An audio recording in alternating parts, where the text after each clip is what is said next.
The letter was thick, the kind that sweats bad news. Inside, $500,000 mortgage in default. My name, my address, my signature, but I'd never signed a thing. I called the bank, calm voice, calm tone. The woman on the line said, "You're the primary borrower, sir. You signed on May 8th, 9:42 a.m."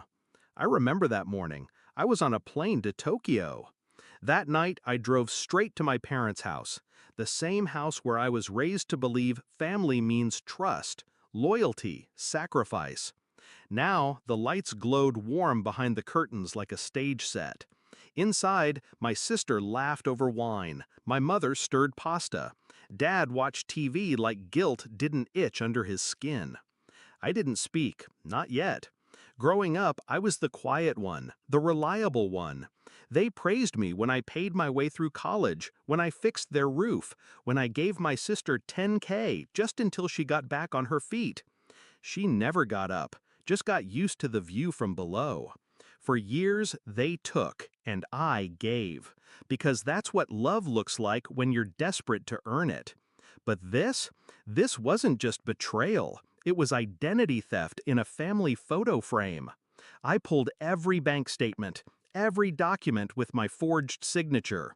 It wasn't even close. Loops in the wrong places. My name spelled with a curled S I never used. The loan officer shrugged when I met her. Well, it passed underwriting. They don't check when your last name matches the cosigners. My father. The plan started that night. I didn't scream, I didn't cry, I played dumb. I acted concerned, confused. There must have been a mix-up. I watched their eyes twitch. My sister bit her nail. My dad deflected. The bank must have messed up. Mom just wiped the counter, couldn't meet my gaze. Guilt doesn't hide well in fluorescent kitchen light. First step, paperwork. I hired a forensic document examiner, certified, detailed, ruthless. He compared my real signature with the mortgage docs. His report, 32 pages. Conclusion, forged.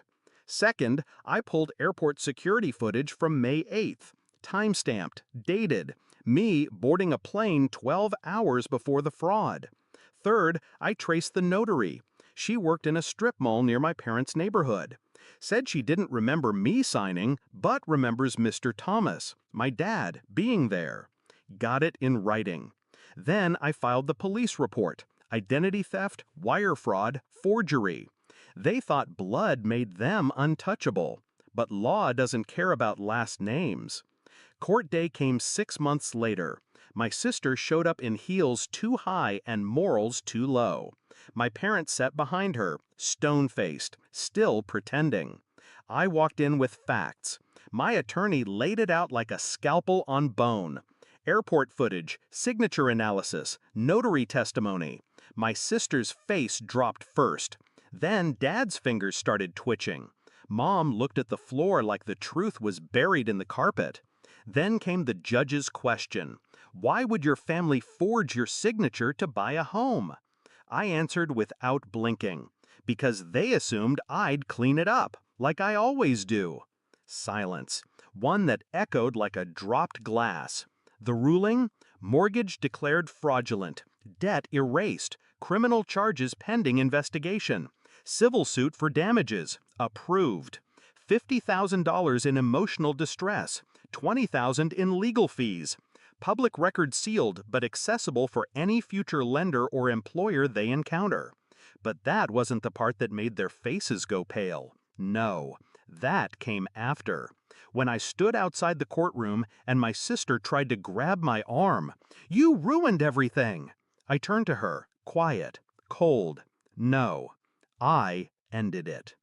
3 weeks later, I cut all ties, changed my number, sold the shared cabin we inherited, put my half in trust for myself. Block every family member who defended them. A cousin texted, "They're your parents."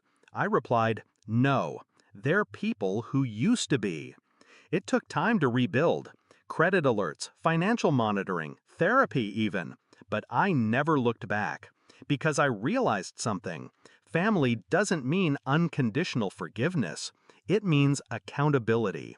Sometimes justice isn't loud. Sometimes it's a stack of paper, a courtroom door, a signature you never gave, burned to ash.